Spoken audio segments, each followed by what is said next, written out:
mohon maaf, kalau prediksi tidak bisa. Gempa bumi itu tidak bisa diprediksi. Tidak bisa diprediksi kapannya, tetapi bisa diperkirakan lokasinya yang akan terjadi di zona mana. Nah, jadi kalau kita di Indonesia, ya kita nggak usah neko-neko mikir di titik mana ya akan gempa. Nggak perlu. Yang penting dimanapun kecuali Kalimantan, pasti akan mengalami gempa. Jadi nggak usah rumit-rumit mikirkan prediksinya kapan, nggak perlu. Karena memang belum bisa. Nah, itu. Jadi yang penting tidak di situ. Yang penting adalah bagaimana kita siap dimanapun di Indonesia. Tidak perlu menunggu prediksi, karena prediksi Amerika pun dan Jepang pun kecolongan berkali-kali. Juaranya ilmu gempa bumi itu Jepang dan Amerika. Kecolongan berkali-kali. Jadi ngapain repot-repot dan kita kecolongan terus. Siap dimanapun di Indonesia, kecuali Kalimantan, ya. Relatif ya, Kalimantan pun juga mengalami gempa juga, tapi tidak sesering lainnya. Dan siapkan bangunan kita, tata ruang kita, jangan persoalkan prediksi ya. Kalau prediksi itu La Nina, El Nino itu bisa ya, banjir itu bisa, tapi gempa bumi tidak bisa. Dan kita edukasi diri kita untuk menolong diri sendiri sebelum kejadian, saat, dan setelah kejadian.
Assalamualaikum warahmatullahi wabarakatuh.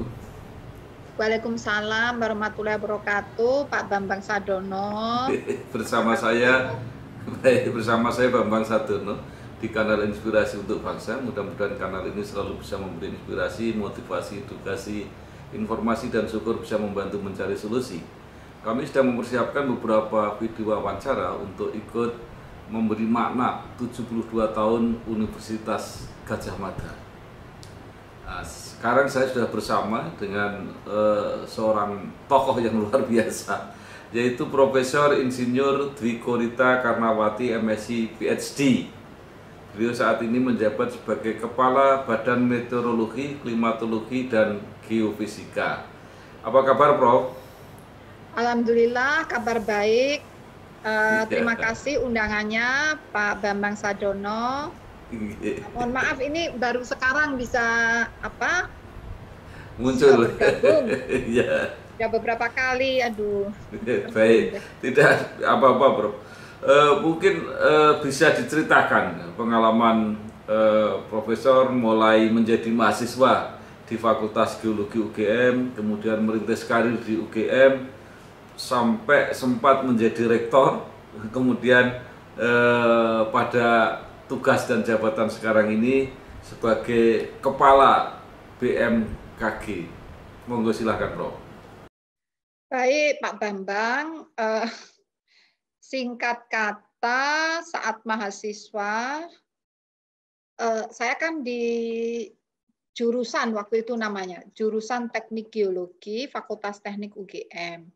Dan saat itu yang saya pelajari adalah fenomena tektonik, fenomena geologi terkait dengan ya mudahnya gunung api, gempa bumi, tsunami, kemudian juga longsor, banjir. Selain itu juga hal-hal yang sumber daya bumi, bagaimana memanfaatkan sumber daya bumi secara berkelanjutan, misalnya sumber daya air, sumber daya energi, antara lain minyak dan gas bumi, panas bumi, ya. Kemudian juga sumber daya lingkungan, bentang alam, ya. Misalnya untuk pariwisata, untuk infrastruktur. Nah, itu antara yang kami pelajari. Dan saat itu wajib ya harus ke lapangan, harus sering ke lapangan. Pernah dalam satu semester itu setiap hari Minggu selalu ke lapangan, naik motor itu ya. Jadi kalau sekarang mungkin istilahnya belusukan, kalau dulu tuh istilahnya ke lapangan gitu ya.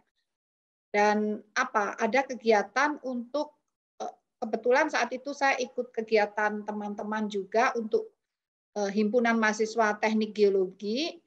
Antara lain kegiatannya adalah untuk sosial, bagaimana mensosialisasikan tentang pemahaman tentang kebumian, tentang geologi, agar masyarakat lebih paham dan waspada terhadap potensi banjir, longsor, gempa bumi, dan tsunami. Jadi itu ada kegiatan di kemahasiswaan, ataupun saat skripsi juga kami melakukan hal yang semacam itu.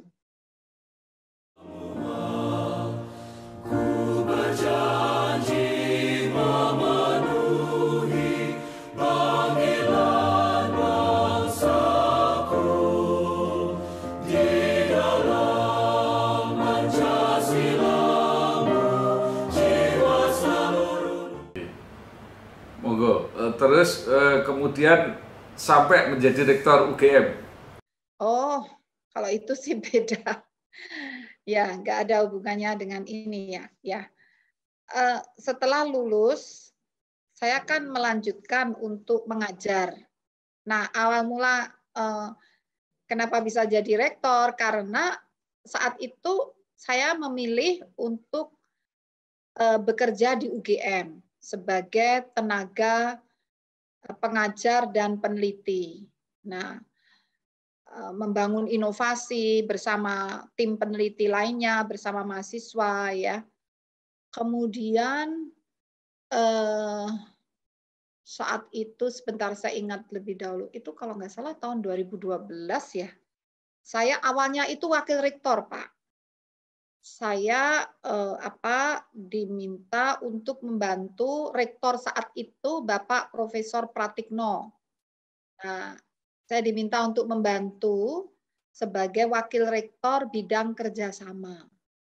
Jadi awalnya itu tadi dari peneliti, pengajar. Kebetulan saya juga kepala departemen. Jadi saya kepala departemen kalau tidak salah 8 tahun saat itu, 2003 sampai 2012 atau 2011 gitu. Kepala departemen selama 8 tahun. Terus juga di ASEAN saat itu sebagai koordinator program pendidikan tentang geologi dan geohazard. Geohazard itu terkait dengan bahaya geologi, arahnya ke mitigasi bencana geologi.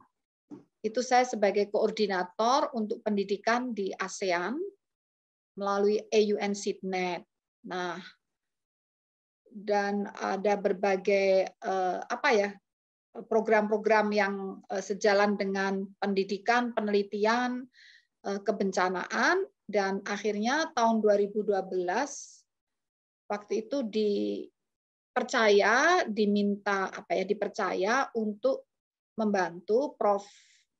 Pratikno sebagai rektor. Nah, Prof. Pratiknonya sebagai rektor, saya sebagai wakil rektor.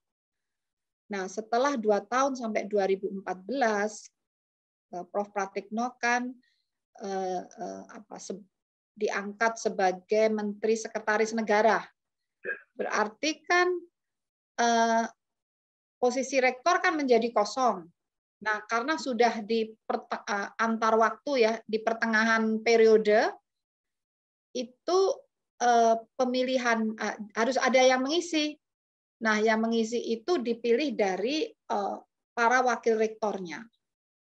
Nah, kebetulan waktu itu Majelis Wali Amanat menunjuk saya, itu mempercayai untuk itu, tentunya dengan dukungan bapak-bapak wakil rektor yang lain sangat membantu. Jadi kan sebenarnya kami itu tim ya waktu itu. Ada almarhum Prof. Iwan Dwi Prahasto, waktu itu wakil rektor bidang akademik dan kemahasiswaan. Kemudian ada Bapak Didi Akhyari sebagai wakil rektor bidang keuangan ya dan perencanaan, dan ada Prof.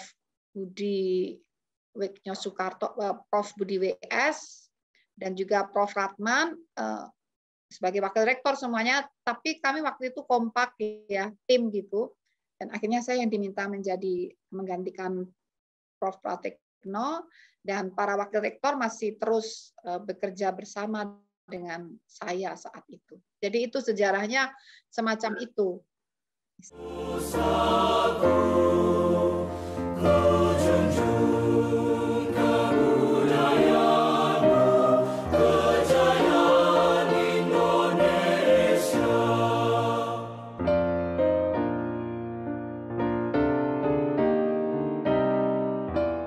Kalau tidak salah itu berarti rektor perempuan pertama di UGM. Ya, saat itu betul. Demikian. Semoga nanti tidak pertama lagi. Baik, Prof. Kemudian bagaimana prosesnya kemudian menjabat kepala BMKG? Saya itu kan menjadi rektor, dipercaya sebagai rektor itu sampai tahun 2017. Bulan Mei kalau tak salah ya. Mei 2017. Nah, selesai menjalankan tugas, saya kembali sebagai pengajar dan peneliti dan melakukan kegiatan pendidikan, pengajaran dan penelitian. Kemudian sekitar bulan September kalau tidak salah, ada seleksi kepala BMKG. Nah, saya mendapat informasi dan istilahnya sebelumnya juga diminta untuk mengevaluasi lembaga itu, bagaimana BMKG itu diminta untuk mengevaluasi dan memberikan masukan bagaimana mengembangkan lembaga tersebut. Nah, saya lakukan dengan tim ya, tidak sendiri. Ada tim yang mendukung dan nampaknya ternyata hasil dari evaluasi itu yang dipaparkan di dalam seleksi. Jadi sebetulnya sebelum ada seleksi itu ya entah sengaja atau tidak sengaja saya melakukan evaluasi dan akhirnya saya paparkan hasilnya di dalam seleksi, karena yang melamar sebagai kepala itu tidak hanya saya, dan akhirnya ada penilaian dan sebagainya. Akhirnya Tuhan nampaknya mempercayai agar saya mengemban amanah ini. Demikian.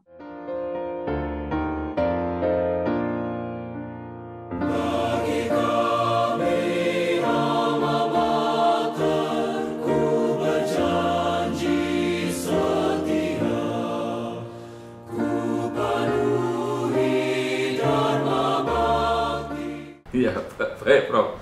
Nah, sekarang salah satu isu yang sedang menjadi wacana, dan ini kebetulan juga di bawah koordinasi Prof. Rita ini adalah perubahan iklim. Ini yang luar biasa jadi pembicaraan dunia ya.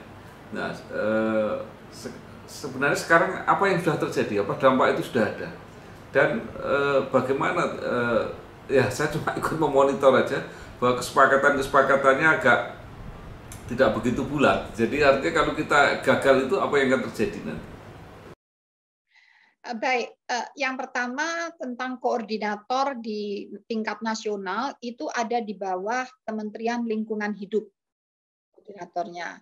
Nah, peran BMKG tugas utamanya melakukan observasi, monitoring, merekam data perubahan suhu, data kenaikan jumlah kejadian ekstrim, mencatat data kenaikan curah hujan, mencatat kami melakukan observasi tentang gas rumah kaca yang terbukti ini dari hasil observasi BMKG tahun 2004.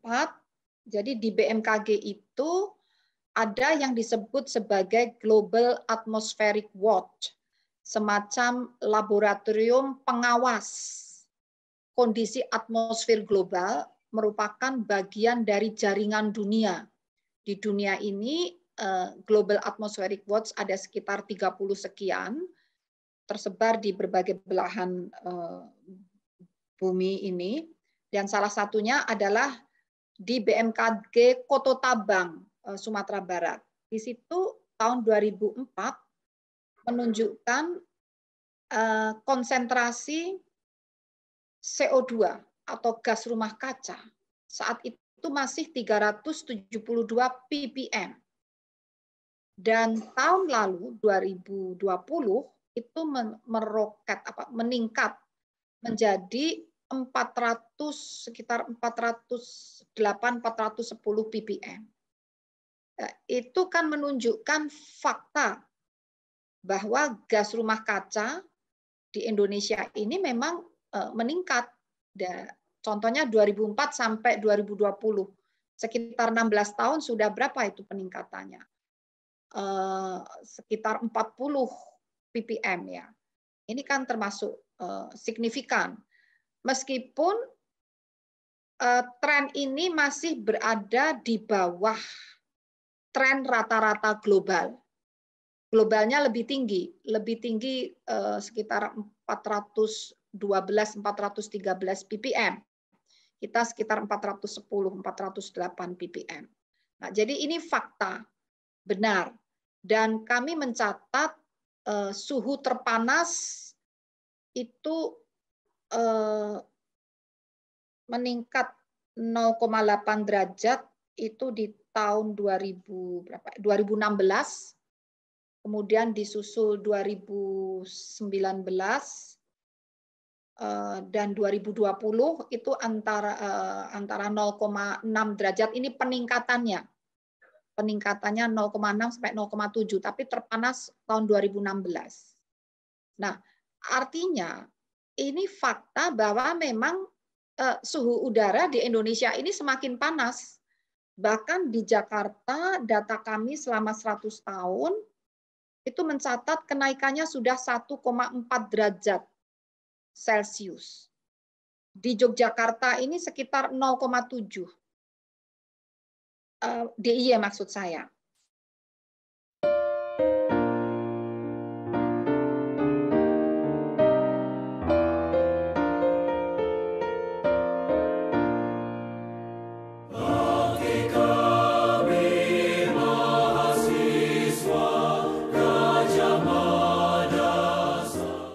Nah, dan yang menarik, peningkatan suhu udara itu di pantai tidak begitu, artinya lebih tinggi ke arah semakin ke darat itu semakin tinggi, semakin ke pantai kurang begitu tinggi.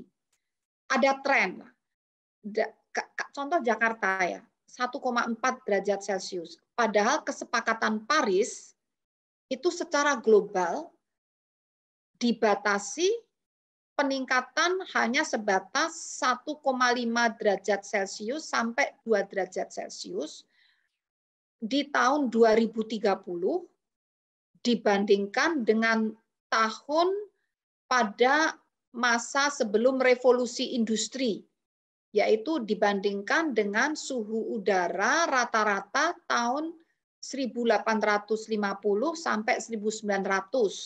Itu rata-ratanya berapa? Bisa meningkat di tahun 2030 hanya sebatas 1,5 derajat Celcius. Nah, di Jakarta itu sudah 1,4.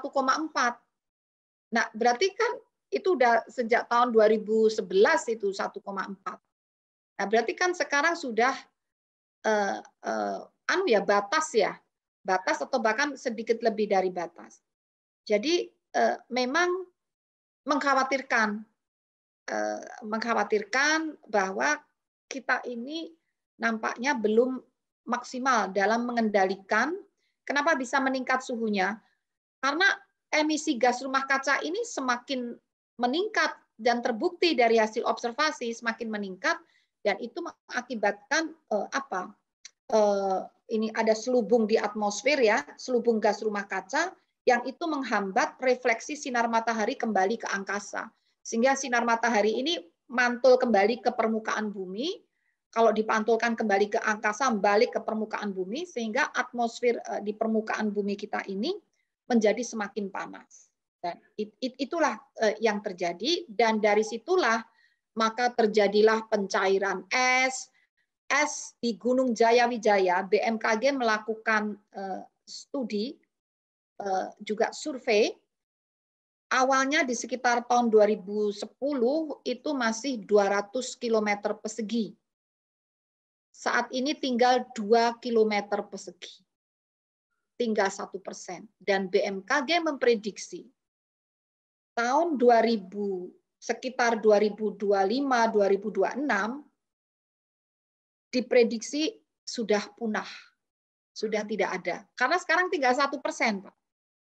Nah, itu bukti pemanasan global atau pemanasan ini juga terjadi di Indonesia, dan suhu muka air laut juga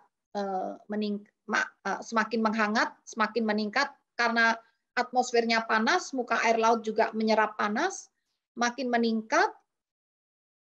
Harusnya rata-rata suhu muka air laut itu sekitar 25-26 derajat Celcius.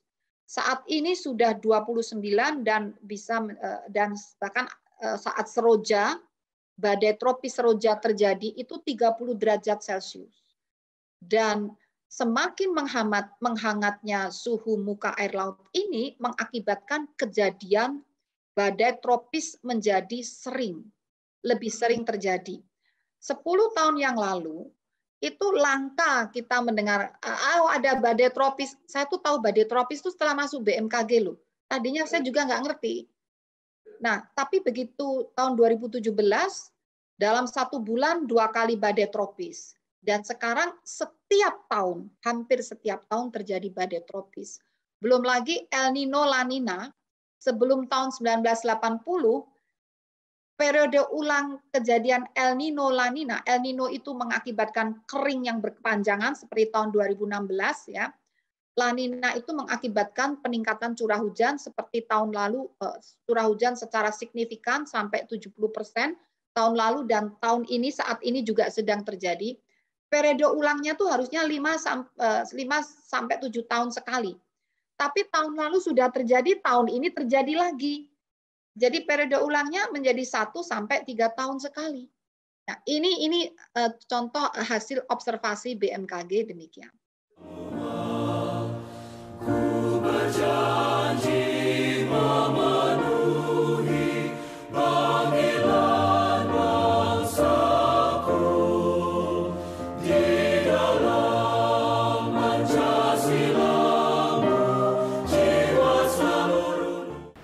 Iya, Prof. Jadi ternyata banyak dampaknya. Apakah itu termasuk ROP itu, kenaikan air laut yang sekarang di pantai utara Jawa banyak sekali itu kasusnya?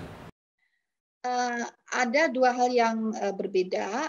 Yang karena pencairan es itu muka air laut meningkat ya secara gradual ya, dan tidak balik lagi ya. Begitu meningkat terus ya sekian milimeter dan terus.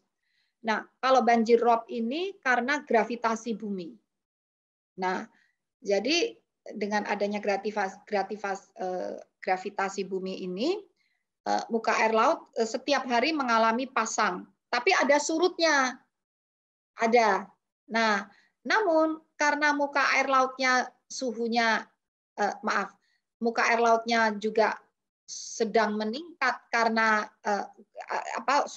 iklim global itu, maka ROP-nya pun juga mengalami peningkatan. Prof, pertanyaannya, bagaimana usaha untuk menghindari ini? Nah, itu tadi, ini tidak bisa dihindari oleh satu negara saja, tetapi seluruh penduduk bumi, seluruh negara di bumi ini harus serempak, kompak, masif melakukan bersama. Itulah sebabnya ada Paris Agreement.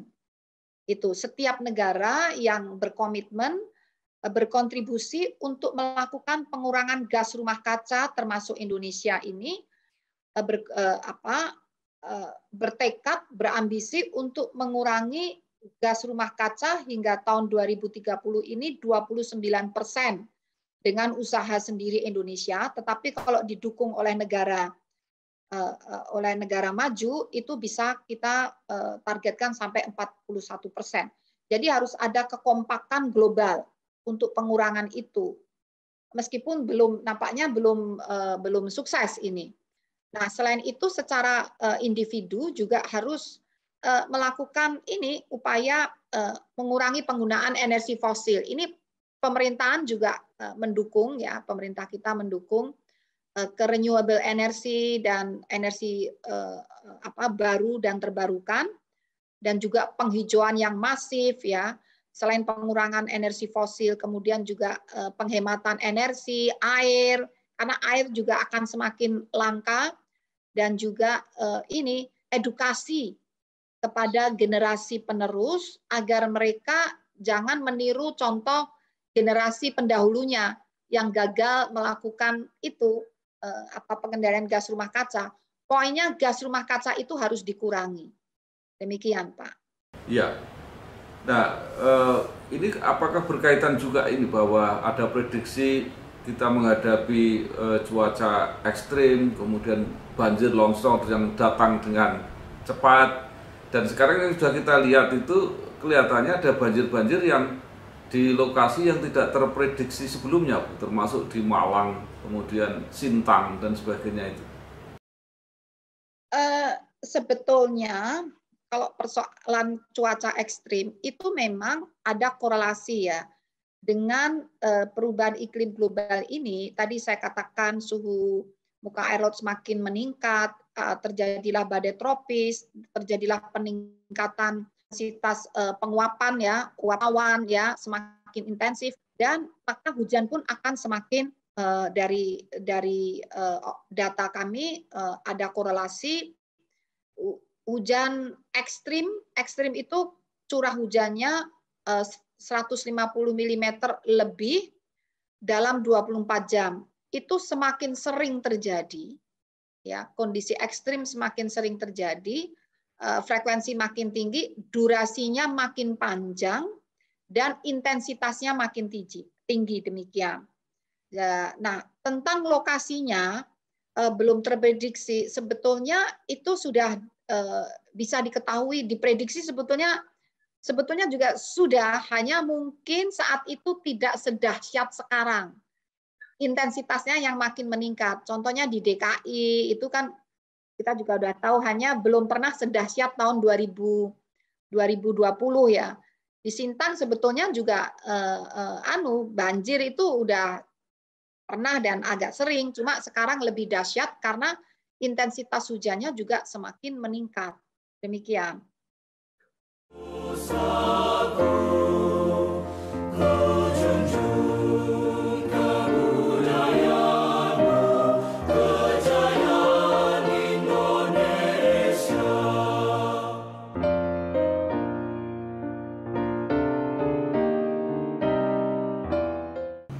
Nah, tadi Ibu juga menyebut badai Seroja.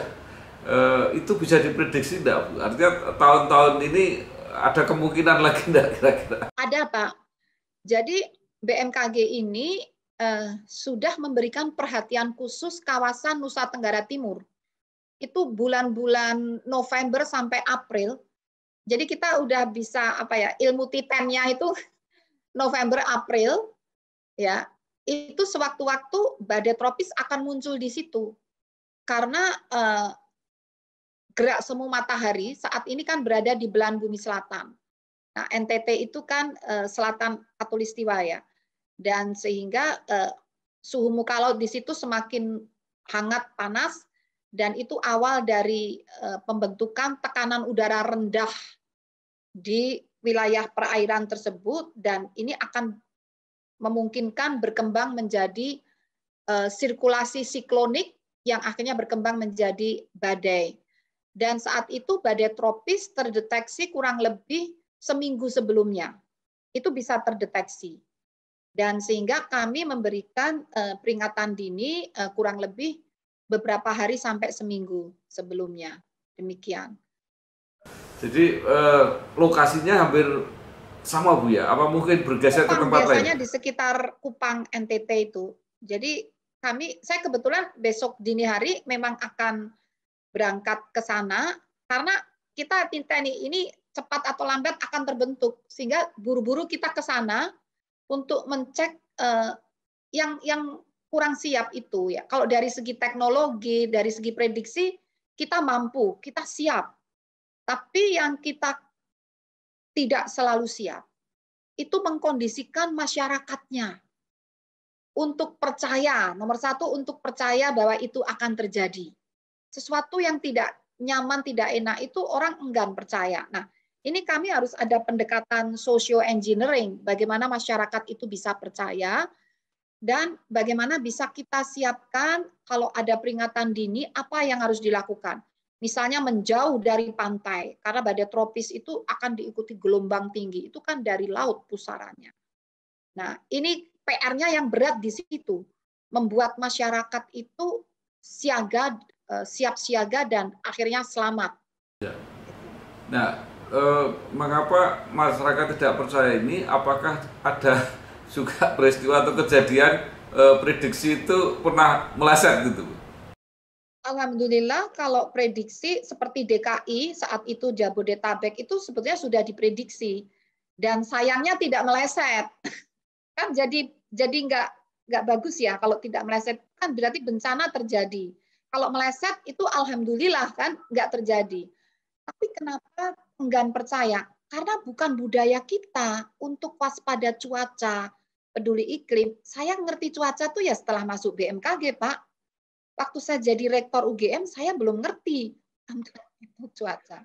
Jadi tradisi kita memang tidak ke sana. Itu ilmu titen. Iya, kelihatan pada acara-acara televisi. Kalau kita di negara-negara lain itu kan jadi bagian acara yang penting. Tapi ya, di Indonesia itu kan pernah ada, tapi sangat jarang lah gitu ya.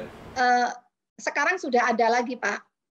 Sudah ada lagi, tapi itu menunjukkan memang budaya kita belum sepenuhnya siap. Sehingga kami harus berjuang.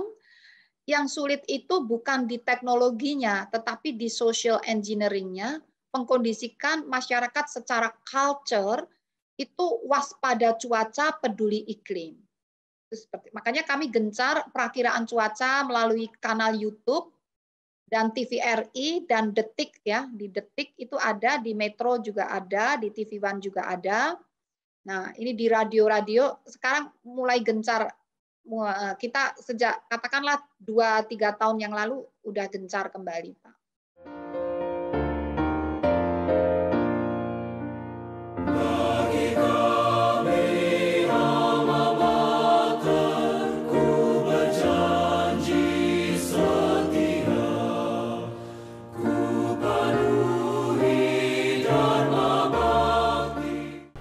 Iya, Prof. Salah satu mudah-mudahan saya benar, kalian Prof Rita ini kan dalam prediksi gempa.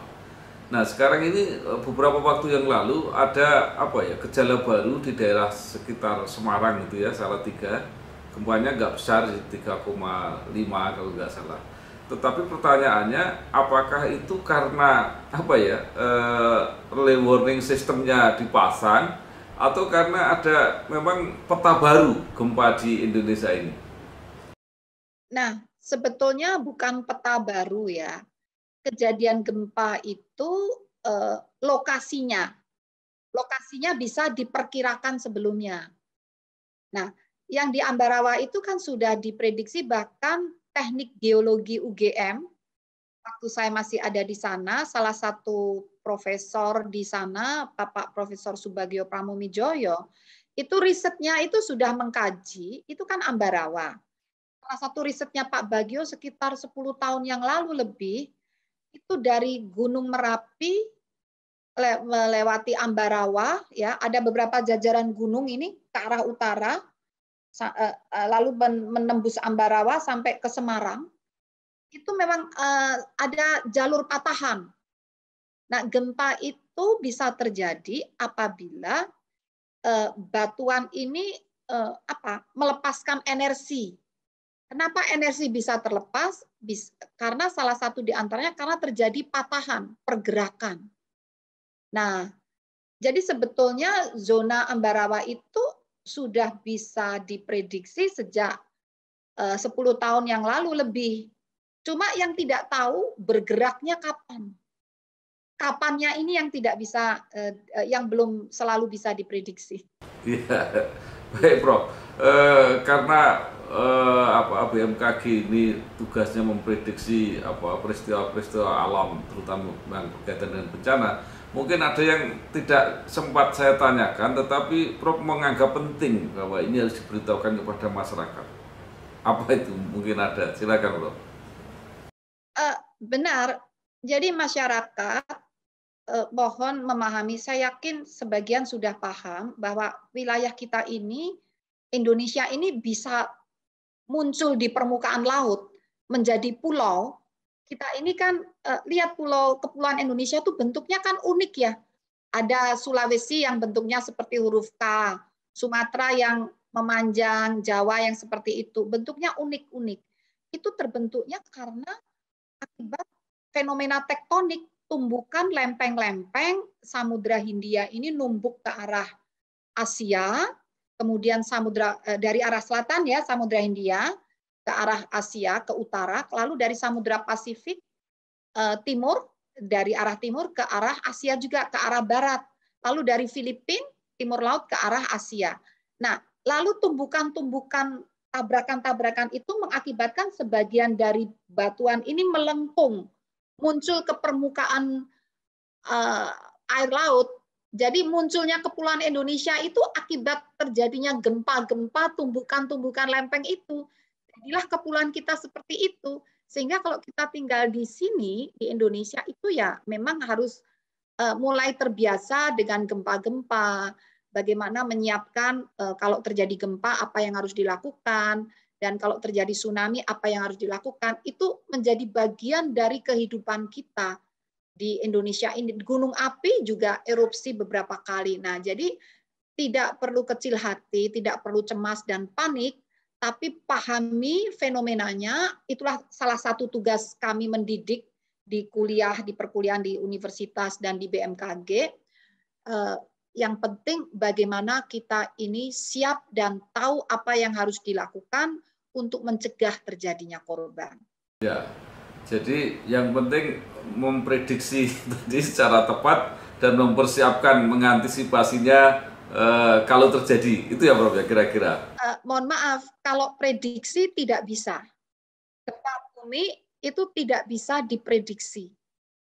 Tidak bisa diprediksi kapannya. Tetapi bisa diperkirakan lokasinya yang akan terjadi di zona mana. Nah, jadi kalau kita di Indonesia, ya kita nggak usah neko-neko mikir di titik mana ya akan gempa. Nggak perlu. Yang penting dimanapun kecuali Kalimantan, pasti akan mengalami gempa. Jadi nggak usah rumit-rumit mikirkan prediksinya kapan, nggak perlu. Karena memang belum bisa. Nah, itu. Jadi yang penting tidak di situ. Yang penting adalah bagaimana kita siap dimanapun di Indonesia. Tidak perlu menunggu prediksi, karena prediksi Amerika pun dan Jepang pun kecolongan berkali-kali. Juaranya ilmu gempa bumi itu Jepang dan Amerika.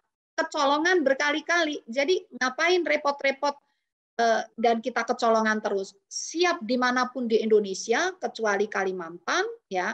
Relatif ya, Kalimantan pun juga mengalami gempa juga, tapi tidak sesering lainnya. dan siapkan bangunan kita, tata ruang kita. Jangan persoalkan prediksi ya. Kalau prediksi itu La Nina, El Nino itu bisa ya, banjir itu bisa, tapi gempa bumi tidak bisa. Dan kita edukasi diri kita untuk menolong diri sendiri sebelum kejadian, saat, dan setelah kejadian. Demikian.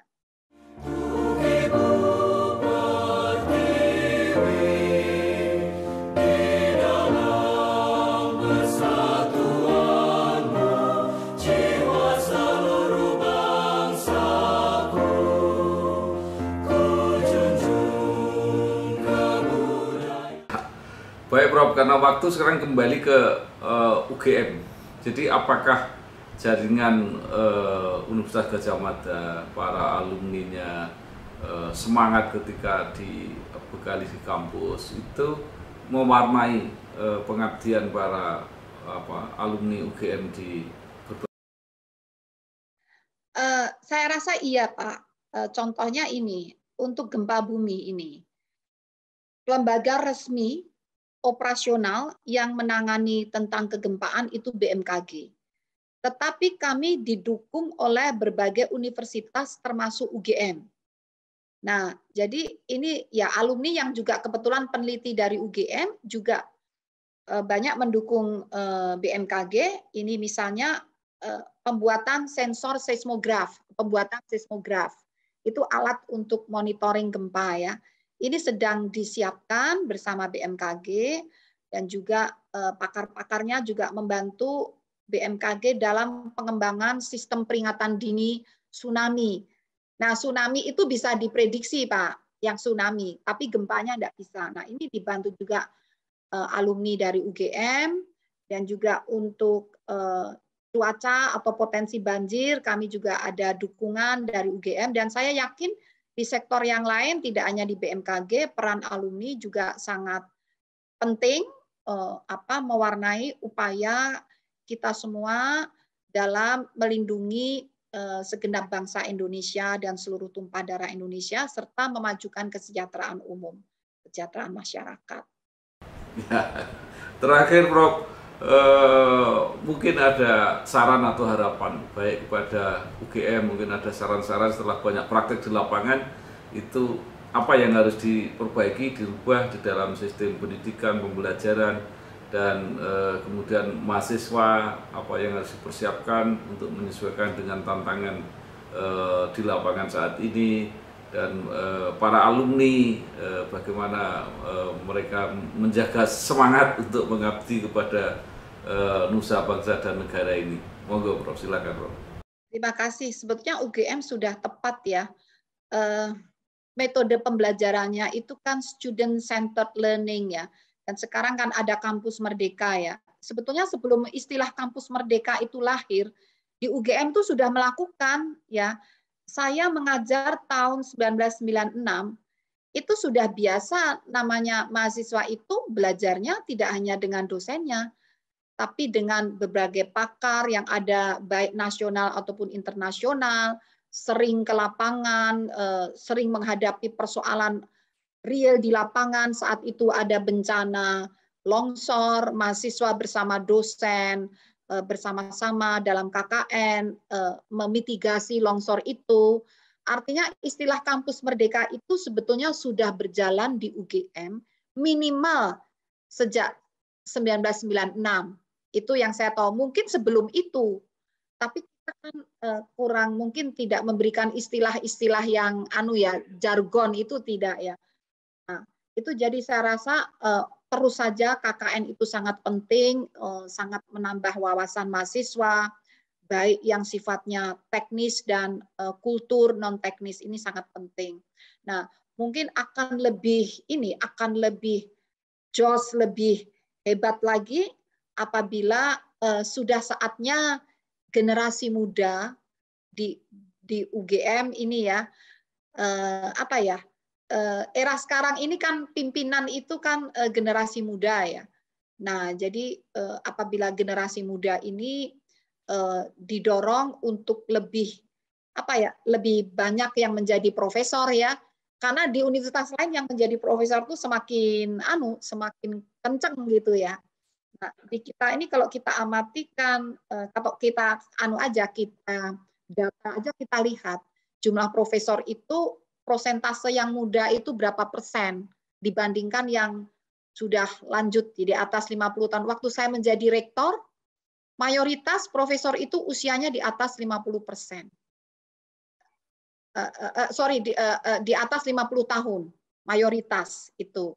Semoga saat ini sudah tidak. Jadi profesor yang usianya kurang dari 50 tahun itu jumlahnya masih terbatas. Semoga ini angka ini sudah berubah ya.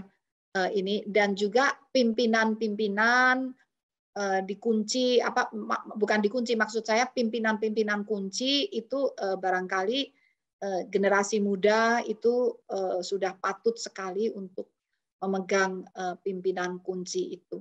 Itu pasti akan lebih jos kalau sebenarnya udah banyak yang unggul lah di UGM ini. Anak-anak mudanya, dosen-dosen mudanya itu sudah luar biasa diakui internasional ya. Jadi kalau memimpin UGM pasti mereka akan cakap sekali.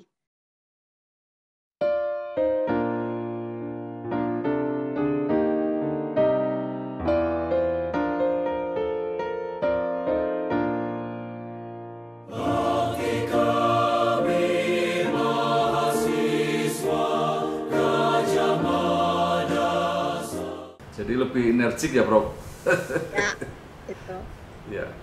Baik, terima kasih sekali Profesor Insinyur Dwi Korita Karnawati MSI PhD, Kepala Badan Meteorologi, Klimatologi dan Geofisika, sudah menyampaikan beberapa persoalan yang luar biasa yang perlu diketahui oleh masyarakat, terutama persiapan mengantisipasi bencana, juga saran-saran kepada alma maternya Universitas Gadjah Mada. Mudah-mudahan ini berguna untuk kita semua. Sekali lagi terima kasih, Prof. Selamat bekerja. Pak Bambang, terima kasih. Sukses Mohon maaf terus. ini tertunda terus ya. Baik, terima kasih. Wassalamualaikum warahmatullahi wabarakatuh. Waalaikumsalam warahmatullahi wabarakatuh. Selamat malam. Selamat malam. Sukses, Prof. Sami-sami sukses, Pak. Monggo.